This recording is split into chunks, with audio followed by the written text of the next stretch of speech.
Hello friends, ನಮ್ಮ ಉದ್ಯೋಗ YouTube ಚಾನಲ್ಗೆ ಸ್ವಾಗತ.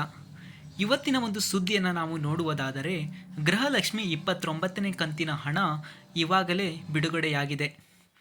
ಯಾರಿಗೆಲ್ಲ ಇದರ ಒಂದು ಹಣ ಬಂದಿಲ್ಲವೋ ಅಂಥವರು ನಾಳೆ ಮತ್ತು ನಾಡಿದ್ದು ಕಾಯಿರಿ.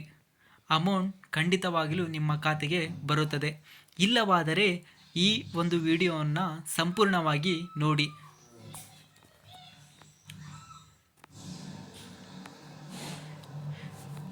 ಇದು ಸುದ್ದಿ ಬಂದಿರುವುದು ನಿನ್ನೆ ಫ್ರೆಂಡ್ಸ್, ಅಂದರೆ ಏಪ್ರಿಲ್ 1. ರಾಜ್ಯದ ಲಕ್ಷಾಂತರ ಮಹಿಳೆಯರಿಗೆ ಆರ್ಥಿಕ ಆಸರೆಯಾಗಿರುವ ಗೃಹಲಕ್ಷ್ಮಿ ಯೋಜನೆಯು 29ನೇ ಕಂತಿನ ಹಣ 2,000 ಹಣ ಏನಿದೆಯಲ್ಲ ಫ್ರೆಂಡ್ಸ್, ಅದು ಇವಾಗಲೇ ಬಿಡುಗಡೆಯಾಗಿದೆ. ಈಗಾಗಲೇ ಚಿತ್ರದುರ್ಗ ಸೇರಿದಂತೆ ಬೆಂಗಳೂರು ನಗರ, ಬೆಂಗಳೂರು ಗ್ರಾಮಾಂತರ, ತುಮಕೂರು, ಕೋಲಾರ, ಚಿಕ್ಕಬಳ್ಳಾಪುರ, ಮಂಡ್ಯ, ಬೆಳಗಾವಿ, ಗದಗ್, ಬಾಗಲಕೋಟೆ ಮತ್ತು ಕಲಬುರಗಿ ಜಿಲ್ಲೆಗಳಲ್ಲಿ ಹಣ ಏನಿದೆಯಲ್ಲ ಫ್ರೆಂಡ್ಸ್, ಅದು ಜಮೆಯಾಗುತ್ತಿದೆ. ಅದೇ ತರಹ ಮನೆಯ ಯಜಮಾನಿಯರ ಒಂದು ಬ್ಯಾಂಕ್ ಖಾತೆಗೆ ನೇರವಾಗಿ DBT ಮೂಲಕ ಹಣ ಜಮೆಯಾಗುತ್ತಿರುವುದು ಮಹಿಳೆಯರಲ್ಲಿ ಒಂದು ಸಂತೋಷವನ್ನು ಹೆಚ್ಚಿಸುತ್ತದೆ. ಚಿತ್ರದುರ್ಗ ಜಿಲ್ಲೆಯ ಒಂದು ಸಣ್ಣ ಗ್ರಾಮದ ಮಹಿಳೆ ಲಕ್ಷ್ಮಿ ಹೇಳಿದಂತೆ, ನಮ್ಮ ಮನೆಯಲ್ಲಿ 2 ಮಕ್ಕಳಿದ್ದಾರೆ.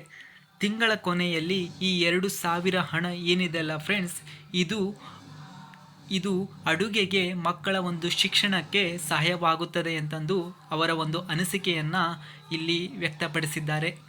ಅದೇ ತರಹ ಈ ಬಾರಿ ಹಣ ಬಂದಿದೆ ಎಂದು ತಿಳಿದು ತುಂಬ ಸಂತೋಷವಾಗುತ್ತದೆ. ಇಂತಹ ಸಾವಿರಾರು ಮಹಿಳೆಯರು ಈಗ ನಮ್ಮ ಮೊಬೈಲ್ನಲ್ಲಿ ಹಣ ಜಮೆಯಾಗಿದೆ ಸಂದೇಶಕ್ಕಾಗಿ ಕಾತುರದಿಂದ ಕಾಯುತ್ತಿದ್ದಾರೆ. ಅದೇ ತರಹ ನೀವು ಇಲ್ಲಿ ನೋಡಬಹುದು ಯಾವ ಜಿಲ್ಲೆಗಳಲ್ಲಿ ಹಣ ಬರುತ್ತಿದೆ. ಒಂದು ಖಚಿತವಾದ ಒಂದು ಮಾಹಿತಿಯನ್ನು ನಾವು ಹೇಳುವುದಾದರೆ, ಗ್ಯಾರಂಟಿ ಯೋಜನೆಗಳ ಒಂದು ಅನುಷ್ಠಾನ ಪ್ರಾಧಿಕಾರದ ಮಾಹಿತಿ ಪ್ರಕಾರ ಚಿತ್ರದುರ್ಗ ಜಿಲ್ಲೆಯು 3,88,341 ಫಲಾನುಭವಿಗಳಿಗೆ ಈ ಕಂತಿನ ಹಣ ಬಿಡುಗಡೆಯಾಗಿದೆ. ಜಿಲ್ಲಾ ಘಟಕದ ಅಧ್ಯಕ್ಷ ಆರ್ ಶಿವಣ್ಣ ಅವರು ಹೇಳಿದಂತೆ, ಮುಂದಿನ 2-3 ದಿನಗಳಲ್ಲಿ ಎಲ್ಲ ಅರ್ಹ ಮಹಿಳೆಯರ ಒಂದು ಖಾತೆಗೆ ಹಣ ಜಮೆಯಾಗುತ್ತದೆ. ಇದಕ್ಕಾಗಿ ಸರ್ಕಾರ 77.66 ಕೋಟಿ ಬಿಡುಗಡೆ ಮಾಡಿದೆ. ಬೆಂಗಳೂರು ನಗರ ಮತ್ತು ಗ್ರಾಮಾಂತರ, ತುಮಕೂರು, ಕೋಲಾರ, ಚಿಕ್ಕಬಳ್ಳಾಪುರ, ಮಂಡ್ಯ ಜಿಲ್ಲೆಗಳಲ್ಲೂ ಹಣ ಜಮೆಯಾಗುತ್ತಿದೆ.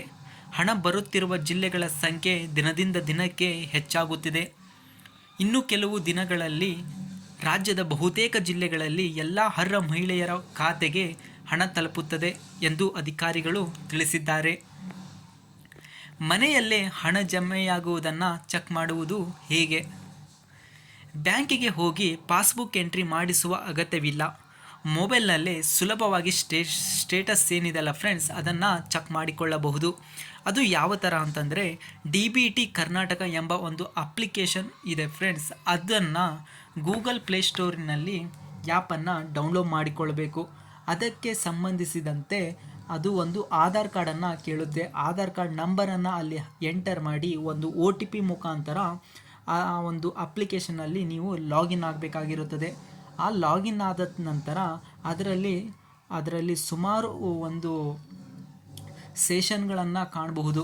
ಅಲ್ಲಿ ಒಂದು ನಾವು ನೋಡುವುದಾದರೆ ಒಂದು ಸೆಷನ್ ಇರುತ್ತೆ, ಅಂದರೆ ಅಮೌಂಟ್ ಸ್ಟೇಟಸ್ ಅಂತಂದು ಒಂದು ಇದು ಇರುತ್ತೆ. ಅದನ್ನು ಕ್ಲಿಕ್ ಮಾಡುವುದರ ಮೂಲಕ ಅಲ್ಲಿ ನಿಮಗೆ ಹಣ ಬಂದಿದೆಯೋ ಇಲ್ಲವೋ ಅಂತಂದು ಖಚಿತವಾಗಿ ಪಡೆದುಕೊಳ್ಳಬೇಕಾಗಿರುತ್ತದೆ.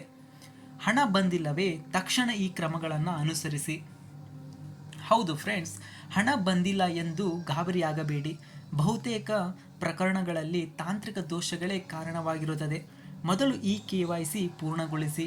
ಪಡಿತರ ಚೀಟಿ ಮತ್ತು ಆಧಾರ್ ಕಾರ್ಡಿಗೆ KYC ಆಗಿದೆಯೇ ಎಂದು ರೇಷನ್ ಅಂಗಡಿಯಲ್ಲಿ ಖಚಿತಪಡಿಸಿಕೊಳ್ಳಿ. ಬ್ಯಾಂಕ್ ಖಾತೆಗೆ NPCI ಮ್ಯಾಪಿಂಗನ್ನು ಮಾಡಿಸಿಕೊಳ್ಳಿ, ಅಂದರೆ ಆಧಾರ್ ಸೀಡಿಂಗ್. ಇದು ಮಾಡಿಸದಿದ್ದರೆ ಹಣ ಜಮೆಯಾಗುವುದಿಲ್ಲ. ಬ್ಯಾಂಕ್ ಮ್ಯಾನೇಜರ್ ಬಳಿ ಹೋಗಿ, ನನ್ನ ಖಾತೆಗೆ DBT ಹಣ ಬರಲು NPCI ಲಿಂಕ್ ಮಾಡಿಕೊಡಿ ಎಂದು ಅವರ ಬಳಿ ಹೇಳಿ. ಫಾರ್ಮನ್ನು ಭರ್ತಿ ಮಾಡಿ. ಅಪ್ಡೇಟ್ ಆದ 15 ದಿನಗಳಲ್ಲಿ ಬಾಕಿ ಉಳಿದಿರುವ ಕಂತುಗಳು ಏನಿದೆಯಲ್ಲ ಫ್ರೆಂಡ್ಸ್, ಅದು ನಿಮ್ಮ ಒಂದು ಖಾತೆಗೆ ಒಟ್ಟಿಗೆ ಹಣ ಜಮೆಯಾಗುತ್ತದೆ. ಒಂದು ವೇಳೆ ಮನೆಯ ಯಜಮಾನಿ ಮರಣ ಹೊಂದಿದರೆ ಹಣ ಬರುವುದು ನಿಲ್ಲುತ್ತದೆ.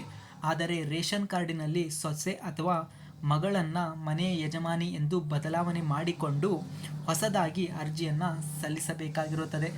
ಮುಂದಿನ ಕಂತಿನಿಂದ ಹಣ ಬರಲು ಶುರುವಾಗುತ್ತದೆ. ಗ್ರಾಮ 1 ಹಾಗೂ ಕರ್ನಾಟಕ 1 ಕೇಂದ್ರಕ್ಕೆ ಭೇಟಿ ನೀಡಿ ದಾಖಲೆಗಳೊಂದಿಗೆ ಅರ್ಜಿಯನ್ನು ಸಲ್ಲಿಸಿ. ಗೃಹಲಕ್ಷ್ಮಿ ಯೋಜನೆಯು ಮಹಿಳೆಯರ ಒಂದು ಆರ್ಥಿಕ ಸ್ವಾವಲಂಬನೆ ದೊಡ್ಡ ಬೆಂಬಲವಾಗಿದೆ. ಈ ಕಂತಿನ ಹಣ ಬಂದು ತಲುಪುತ್ತಿರುವುದು ಅನೇಕ ಕುಟುಂಬಗಳಲ್ಲಿ ಸಂತೋಷವನ್ನು ಹೆಚ್ಚಿಸಿದೆ. ಇನ್ನೂ ಹಣ ಬಂದಿಲ್ಲ ಎಂದು ಗಾಬರಿಯಾಗುವ ಅಗತ್ಯವಿಲ್ಲ.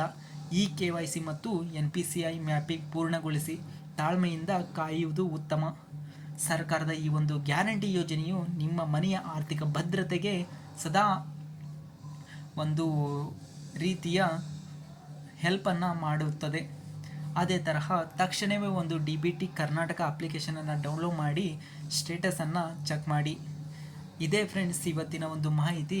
ಈ ಮಾಹಿತಿ ಇಷ್ಟವಾದರೆ ಆದಷ್ಟು ಬೇಗ ನಮ್ಮ ಚಾನಲನ್ನು ಸಬ್ಸ್ಕ್ರೈಬ್ ಆಗಿ ಮತ್ತು ಲೈಕ್ ಮಾಡಿ ಶೇರ್ ಮಾಡುವುದರ ಮೂಲಕ ನಮಗೆ ಪ್ರೋತ್ಸಾಹಿಸಿ ಎಂದು ಹೇಳುತ್ತಾ ಈ ಒಂದು ವಿಡಿಯೋವನ್ನು ಮುಗಿಸುತ್ತಿದ್ದೇನೆ. ಧನ್ಯವಾದಗಳು.